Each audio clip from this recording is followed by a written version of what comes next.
Continuamos então com o nosso estudo das ideias centrais que compõem o que nós chamamos de teologia reformada. E eu penso num evento que ocorreu na história alguns anos antes de os peregrinos chegarem às praias da Nova Inglaterra no navio Mayflower. Uma controvérsia que se espalhou por toda a Europa e depois por todo o mundo e teve as suas raízes na Holanda. Começou no corpo docente teológico de uma instituição holandesa que era comprometida com teologia calvinista. Quando alguns dos professores começaram a repensar questões relacionadas à doutrina da eleição e predestinação e etc., e essa controvérsia teológica entrou em erupção e, conforme se espalhava pelo país, perturbou a igreja e perturbou os teólogos da época até que finalmente um sínodo foi convocado, as questões foram consideradas e certas pessoas foram rejeitadas em suas visões, entre os quais estava um homem chamado Armínio. Mas o grupo que liderou este movimento contra a teologia reformada ortodoxa foram chamados de os remonstrantes.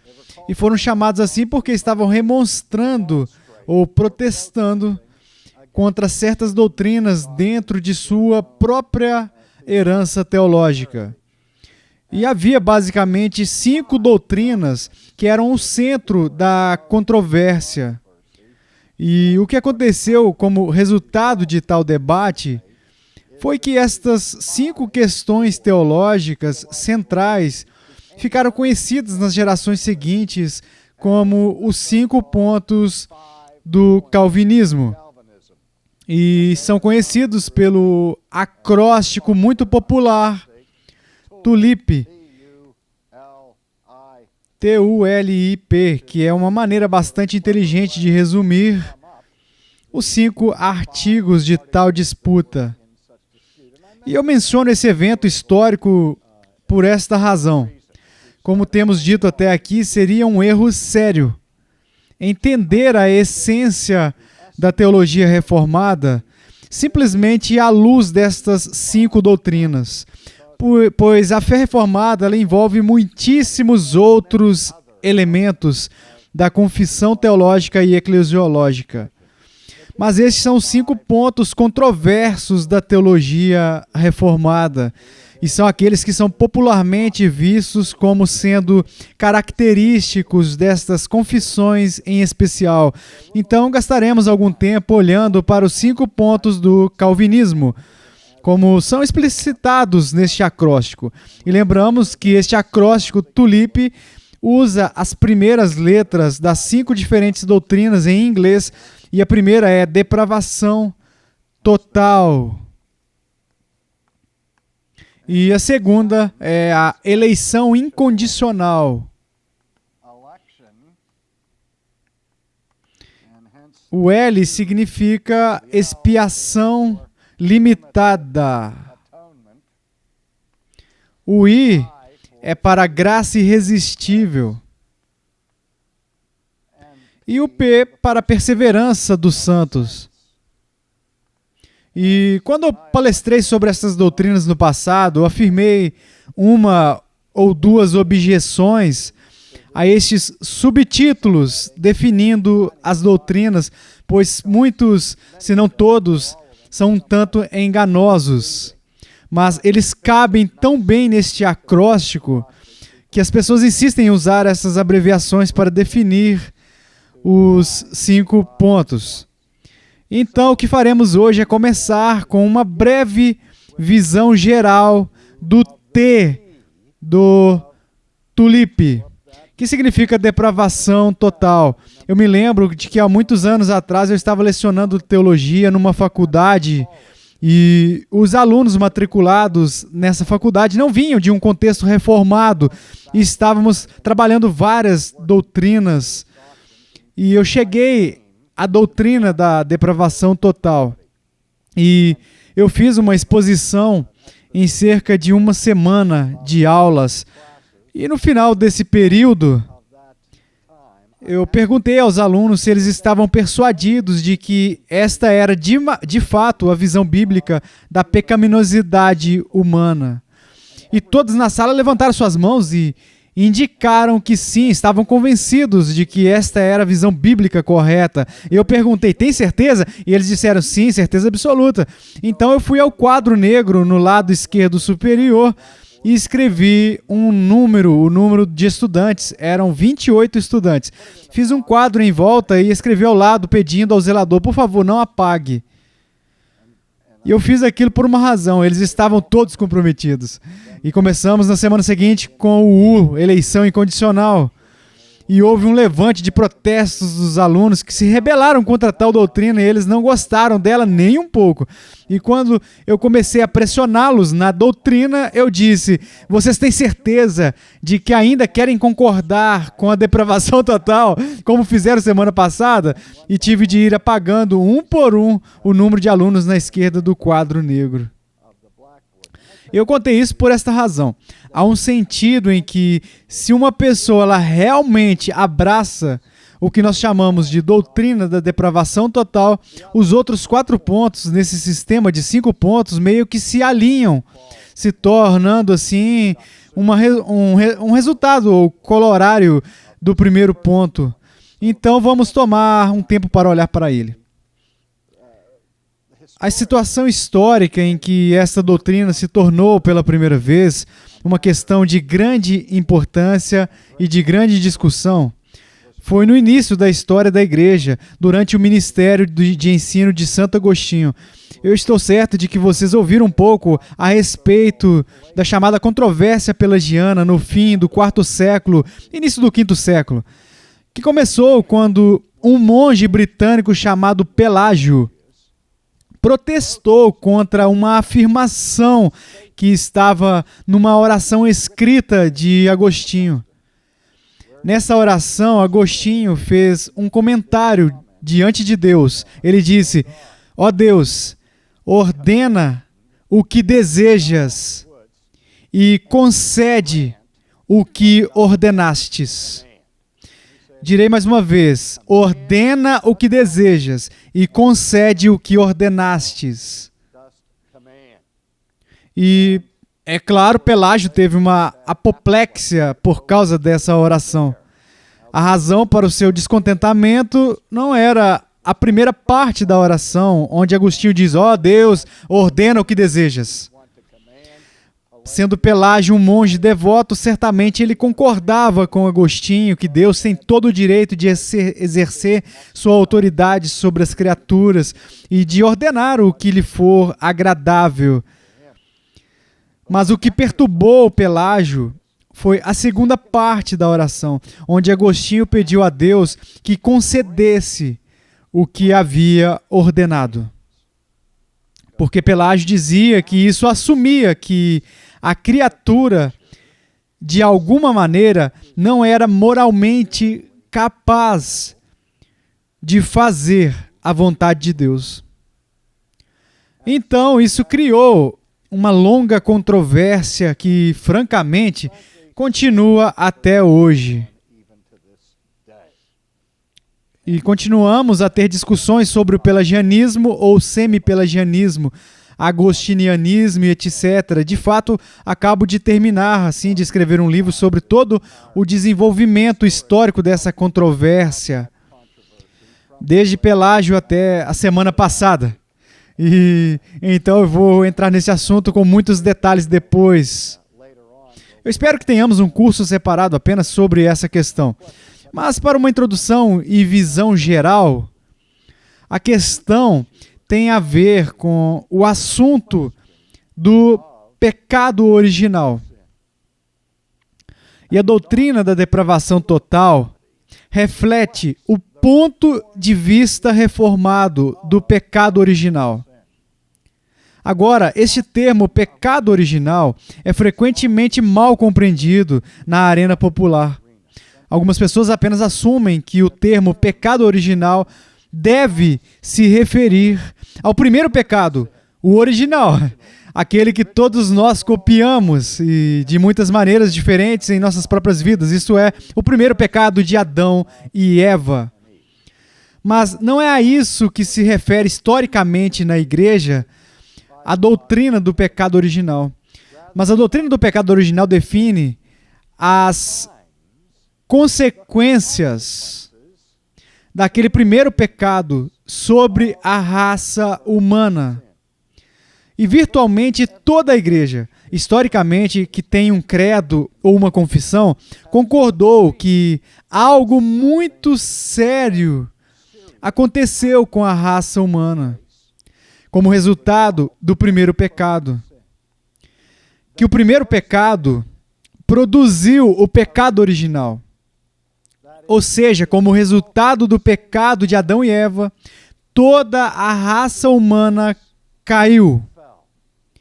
E assim, nossa natureza como seres humanos, desde a queda, é uma natureza que foi influenciada pelo poder do mal.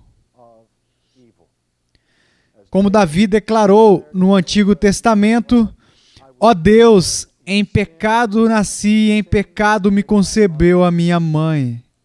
Ele não estava dizendo que era algo pecaminoso seus pais terem filhos. Nem estava dizendo que tinha feito algo maligno por ter nascido, mas ele estava reconhecendo a condição humana decaída. Tal queda que era parte da experiência de seus pais, tal queda que ele mesmo traz para este mundo. Então, o pecado original tem a ver com a natureza decaída da humanidade. A ideia é que não somos pecadores porque nós pecamos, mas que nós pecamos porque nós somos pecadores. Somos pecadores por natureza. Todos já ouvimos a axioma, ninguém é perfeito. O axioma. Podemos melhorar isso um pouco dizendo não apenas ninguém é perfeito, mas ninguém sequer está perto da perfeição. Então, a doutrina da depravação total descreve e define uma visão específica do pecado original que tem as suas raízes no ensino de Santo Agostinho. Se lembrem de que Agostinho foi o santo padroeiro do monastério onde Martinho Lutero foi educado na fé, onde ele lecionou em Wittenberg. Ele era um monge agostiniano. E também Agostinho era o mais reverenciado mentor de João Calvino. Então, o pensamento de Agostinho teve uma enorme influência no moldar da doutrina da Reforma Protestante.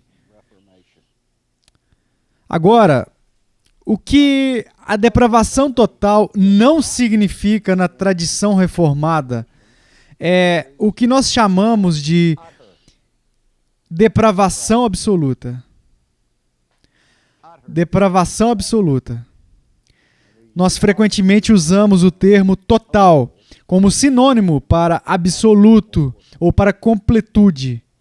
Então a noção de depravação total nutre a ideia de que todo ser humano é tão mau quanto ele poderia ser. Você pode pensar em alguns homens diabólicos da história, como Adolf Hitler, e dizer que não restou nenhuma virtude redentora nele. Mas eu suspeito que ele tinha alguma afeição por sua mãe. E por mais perverso que Hitler fosse, ainda podemos conceber ele sendo ainda mais perverso do que de fato ele era.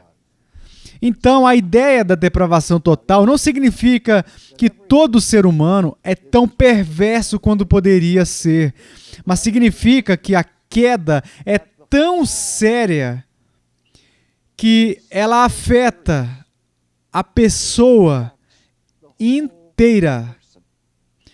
Nosso estado decaído, que captura e controla a nossa natureza humana, afeta os nossos corpos. É por isso que nós ficamos doentes e morremos. afeta as nossas mentes e o nosso pensamento. Ainda temos a capacidade de pensar, mas a Bíblia fala da maneira na qual a mente se tornou obscura e enfraquecida. A vontade do homem não está mais em seu estado primitivo de poder moral, mas a vontade, de acordo com o Novo Testamento, está agora escrava. Somos escravos dos impulsos e desejos malignos de nossos corações. Então a mente, a vontade, o espírito, a pessoa inteira foi infectada pelo poder do pecado. Agora, de novo, se só fôssemos até aí na definição de depravação total, a maioria das congregações cristãs diriam amém. Até aqui, a maioria concordaria que caímos, que a queda é algo sério e que a natureza humana que nós trazemos a este mundo é tão influenciada pelo pecado que ele toca todas as partes de nossa natureza. De novo, a maioria dos credos católicos ou universais da cristandade concordariam até aí. Então o debate se torna uma questão de grau. O quanto nós caímos, qual é o grau dessa corrupção humana. Agora, eu gosto de substituir o termo depravação total pela minha designação favorita, que é corrupção radical. É um conceito que os meus amigos acham muito fácil de lembrar e fizeram seu próprio acróstico para ele. Eles abreviam a corrupção radical pelas iniciais em inglês, RC. Eles se alegram muito em como isso facilita a memorização, visto que eles têm um modelo vivo diante deles de corrupção radical. Eu me lembro de um professor de educação física que eu tive na 7ª série. Quando ele fez a chamada no primeiro dia, ele chamou meu nome. Arce, porque eu era chamado assim na escola. E ele disse, rato cego. Naquele instante eu ganhei um novo apelido, que eu provavelmente não deveria ter mencionado, porque posso acabar ouvindo ele novamente hoje em dia.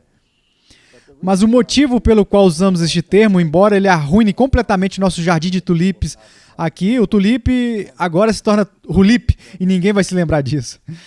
Mas a razão pela qual eu prefiro assim é por causa do termo radical.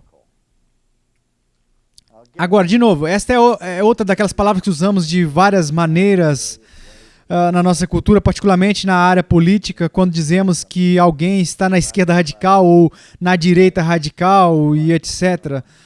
Mas a palavra radical, ironicamente, tem a sua raiz na palavra latina que significa raiz, que é a palavra radix, e pode ser traduzida como raiz ou núcleo.